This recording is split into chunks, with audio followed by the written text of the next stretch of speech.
I am not surprised J.K. Rowling is making people angry again, and this time it's because there are new updates about her Harry Potter series that's still in the works at HBO Max.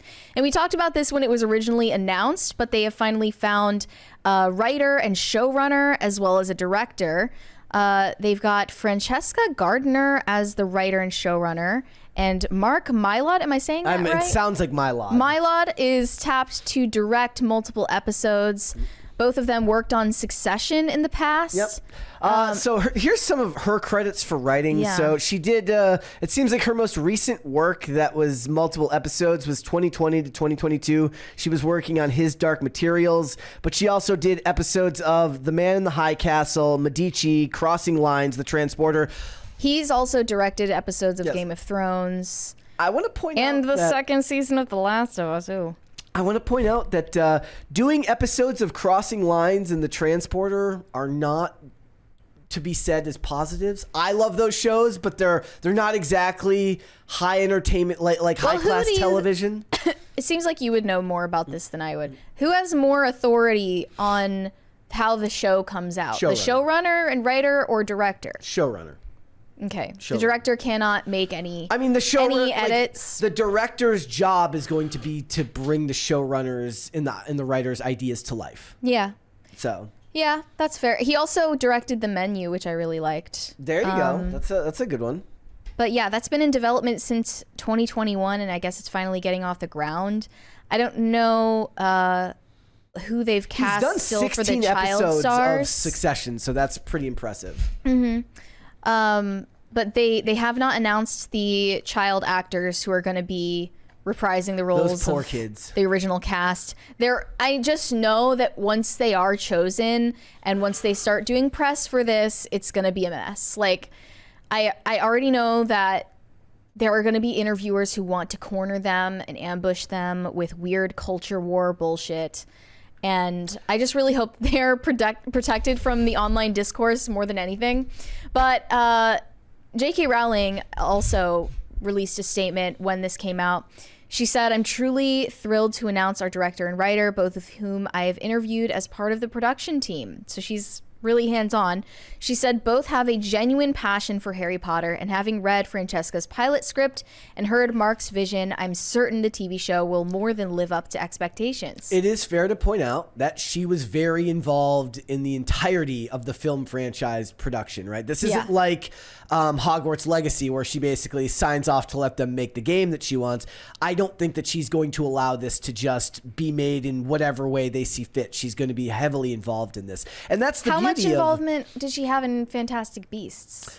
She was a writer on multiple scripts. Like she was, a lot of people were take digs at her because they're like, you can write books, but you're not exactly the greatest script writer. And that's, so that's she fine. Thankfully has delegated that to someone else. Yes. But she's clearly saying that, you know, without saying it, that she's not going to let anyone get away with anything. Yeah.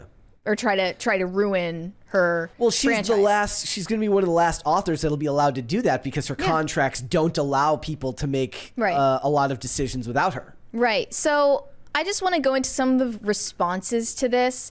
A lot of people who generally are, I guess, on our side of the culture war. As much as that, were responding to her tweet. And they were saying things like, as long as Dobby doesn't end up as a non-binary blue-haired female, I'll be happy. Another one said, thank God Harry Potter won't get the Star Wars treatment. Another one said, at least having you there, it won't be a woke disaster.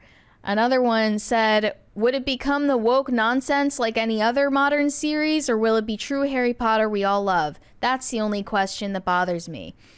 Another one said, don't let Disney touch it, and woke it up. Laughing emoji. It's just a lot of, it's heavy-handed current year politics discourse, and they don't seem like they're Harry Potter fans. They seem like they're J.K. Rowling fans, which is fine, but don't pretend that you're like some kind of rabid Harry Potter fan. They don't want the show to come out good because they like it. They want it to come out a certain way because they want to own the libs. And you know what? Your enemies' L's are not your W's. Yeah.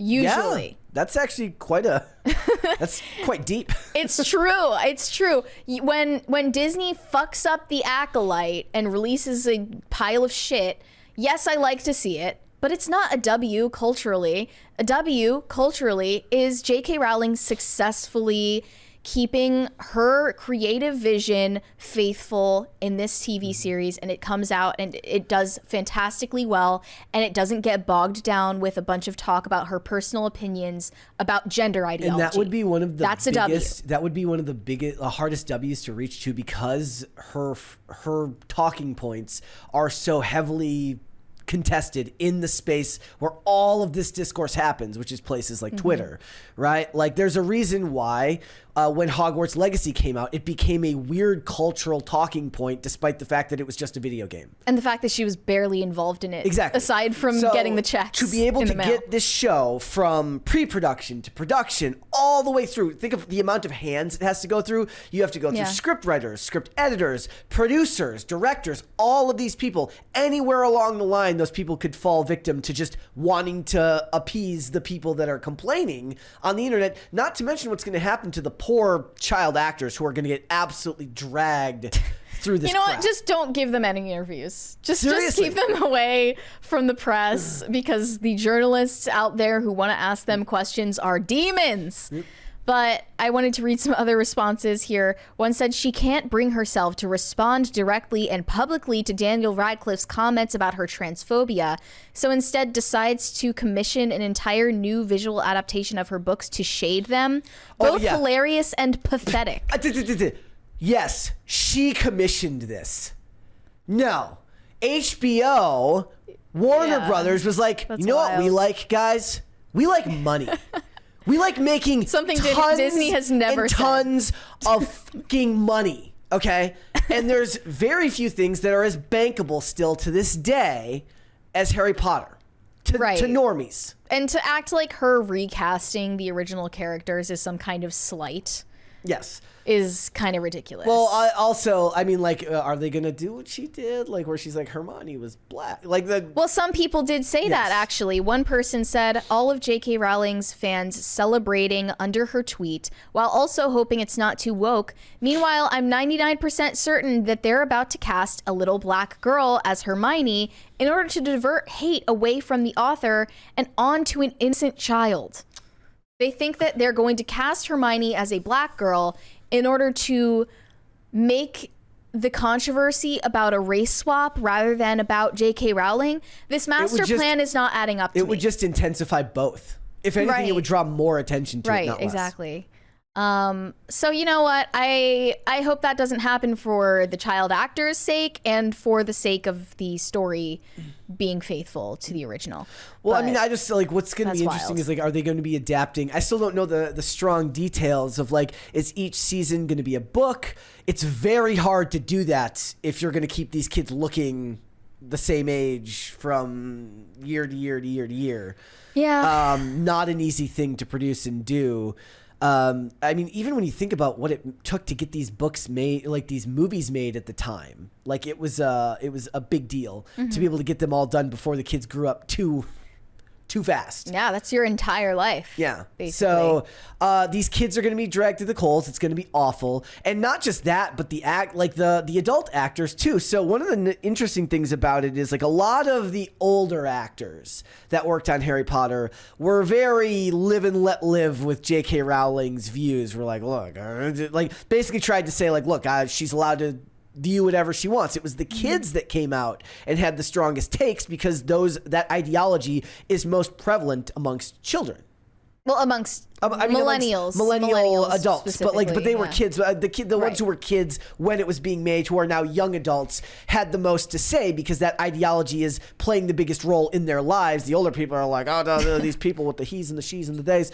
The point being, yeah, exactly. Like, remember who was it? When the lady who played Professor Sprout was like, "Will you guys grow up?" Wait, when was that? There's like an interview recently. Oh like, no, we talked about that. About she was talking about like Harry Potter fans who are in their 20s and 30s. Like, grow up. It's for kids. In the trap, in the Nouse Trap says Harry Potter ages through the books. Yes, but I'm saying, but to get a movie made or a show made, it takes a specific length of time, and then you have to do press, and then the show releases, then you go back into production, and it cannot keep up with how fast. Look at Stranger Things. Okay, right. That's not a good example. It's a very, very difficult scheduling thing, to hurdle.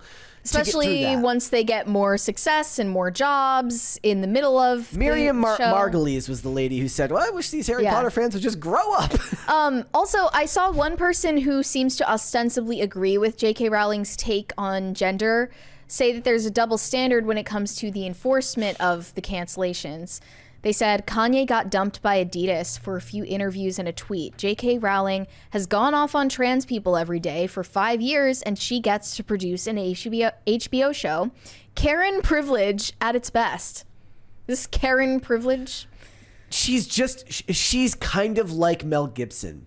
She's just too embedded to be cancelable. Damn, if she teamed up with Mel Gibson on something, that would be actually really cool. Like, what would that be? Like, I would like to see them make like they'll go off into a separate universe and make a Hagrid horror movie where he becomes evil. They need to make like a noir about Robert Galbraith. Make a story about her pen name. Yeah.